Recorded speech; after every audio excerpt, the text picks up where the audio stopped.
So we'll work on some serves. Let me get everyone on this side of the court. And yeah, with the racket. All right, so there's two kinds of overhand serves in tennis. One looks like this. And it's kind of technical and kind of hard. And there's kind of a long learning curve. And then there's a more serve that's good for like beginners, maybe advanced beginners. And it's going to look like this. I'm going to start out facing my target. My racket face is already faced to my target, so I'm not doing any of this turning and this weird thing with my wrist at the last minute. I'm keeping it really simple because I want you guys to be able to put serves in the court, play matches, play games, have fun playing tennis.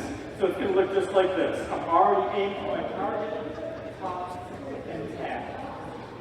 Okay, so you guys are going to find out right now that that toss is surprisingly hard. So I'm going to have you guys grab a tennis ball and let's toss it just 6 inches above your hand. Okay, so just that. If you can catch the ball with your arm straight, that's a good toss. If you have to catch it with your arm bent, that's the wrong toss, right? So I can catch it with my arm straight. And I'm going to start belly button height. You're going to get a lot of people that do this.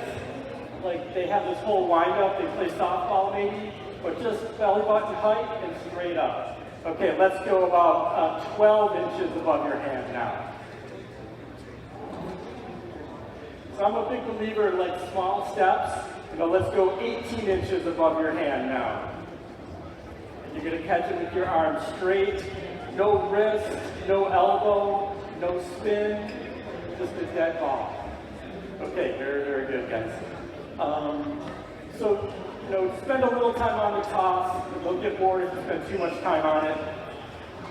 So let me get all of you guys, grab a bucket. It's going to have 5 balls in it.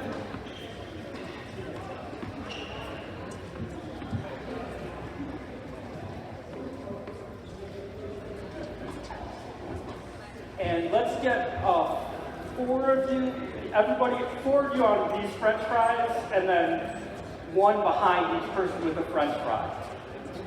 Okay, so maybe I'll demo the serve a couple more times so they can see it. I'm going to have my racket ready before I toss. Okay, I'm not going to toss and then have to move my racket up, so we call that racket preparation. I'm going to start with my racket just like this. Get that toss where you want it, and then try to put it in the proper service box. All right, guys, go ahead. Everyone has 5 balls. I need someone to get 4 out of 5 before we move back. Go ahead. Go ahead and serve. Okay, someone's got to get 4 out of 5 for us to move back. Tell me if you get at least 4.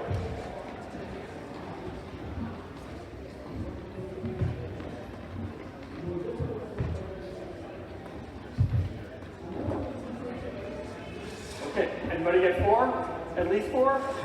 All right, good. Okay, so you guys can move up. So we'll get the other guys a turn to serve, obviously.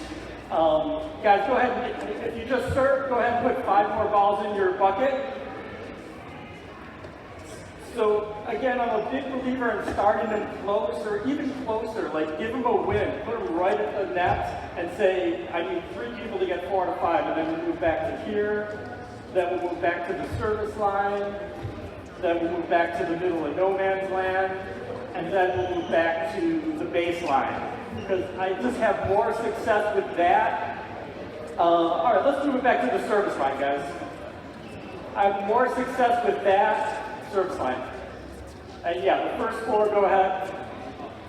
Then just sticking them at the baseline and they make 1 out of 10. So this way, they're going to say, okay, I'm getting them in from the service line. I'm starting to get them in from the middle of no man's land. The baseline's not that far away, rather than just being back here and just spraying balls all over the court. So I seem to have more success having them do it like this. And yeah, I am showing them the waiter tray serve. I tell them if they get like 80, what is it? Yeah, like 80%. If you can serve 80%, we'll start working on the more advanced serve, the continental grip serve.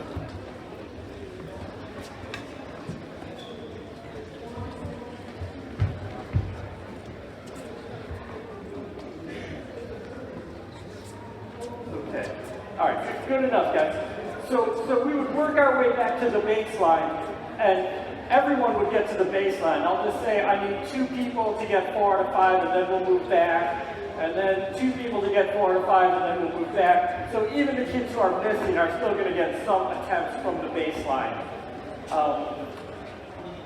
Whatever you do with serving, it has to be some kind of game. If you just park a cart and just have them serve them out, they'll just autopilot into it, and they just won't think about what they're doing. So it has to be some kind of drill, some kind of game.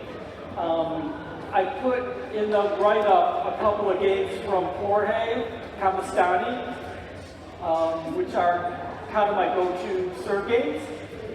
Serve Eliminator and Serve Number. Just Google those. You'll get hits. But whatever it is, it has to be some kind of drill, some kind of game. Like at least 4 out of 5 times. I think it's good to once a week say, okay, just get a bucket full of balls and just hit them out, and you can kind of see what they do. You can kind of see if they are working on the tips that you gave them and the checkpoints that you gave them. But like once a week you can have just kind of free serving practice. But you definitely want to keep them focused on the serve. Okay. All right, so